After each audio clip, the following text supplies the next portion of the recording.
Gaza city দখলে অভিযান শুরুর একদিন পরই ইসরায়েলি বাহিনীর গুলি ও বোমা হামলা চলছে। গাজা ইসরায়েল সীমান্তে দেখা গেছে ধোঁয়ার বড় কুণ্ডলী।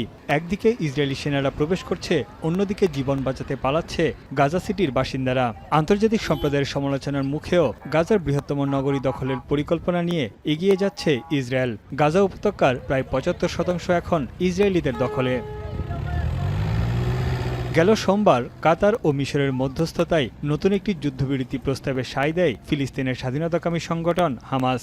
৬০ দিনের যুদ্ধবিরতির প্রস্তাবে ১০ জন জীবিত ও ১৮ জন ইসরায়েলি জিম্মির মরদেহ ফিরিয়ে দেওয়ার বিনিময়ে ২০০ ফিলিস্তিনি বন্দীকে মুক্তির শর্ত দেওয়া হয়।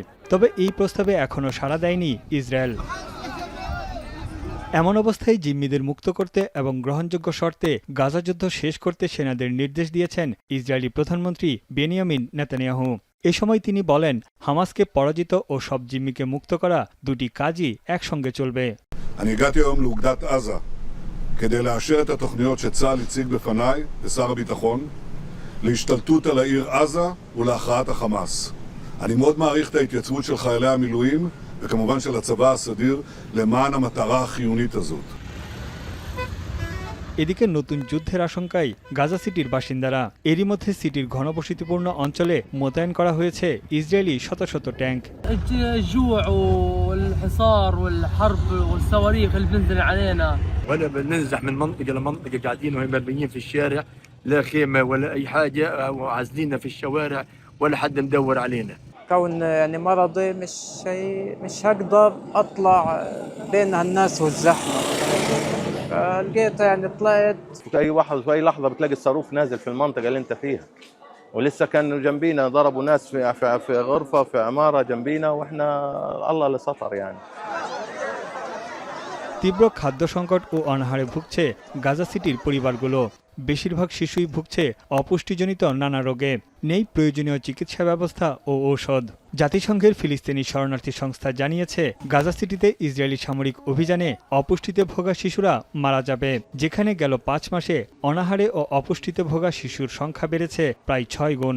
On pensait qu'on avait déjà tout décrit de Gaza, on avait décrit l'enfer sur terre à Gaza, mais effectivement, si ce scénario devait se mettre en place, même si on parle de l'évacuation des gens de Gaza au sud, beaucoup n'auront même plus la force de pouvoir se déplacer. বিশ্ব স্বাস্থ্য সংস্থা জানিয়েছে, গুরুতর আহত ও অসুস্থ ফিলিস্তিনি শিশুদের উন্নত চিকিৎসার জন্য পাঠানো হচ্ছে সংযুক্ত আরব আমিরাতে। জাতিসংঘের তত্ত্বাবধানে ফিলিস্তিনি রেড ক্রিসেন্ট সোসাইটির সহায়তায় তাদের স্থানান্তরের ব্যবস্থা করা হয়েছে। বাঁচার নতুন স্বপ্ন দেখছে ফিলিস্তিনি শিশুরা।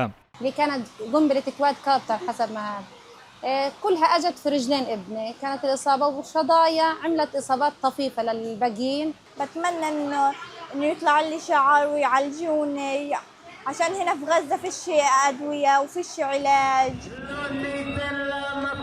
জিম্মিদের ফিরিয়ে আনতে এবং হামাসের সঙ্গে চুক্তি করতে তেল আবিবে বিক্ষোভে নেমেছে হাজার হাজার ইসরায়েলি। পরে তারা ইসরায়েলি প্রতিরক্ষা মন্ত্রণালয়ের সদর দপ্তর ঘেরাও করে। এই সময় নেতানিয়াহু সরকারের পদত্যাগের দাবিও জানান বিক্ষোভকারীরা।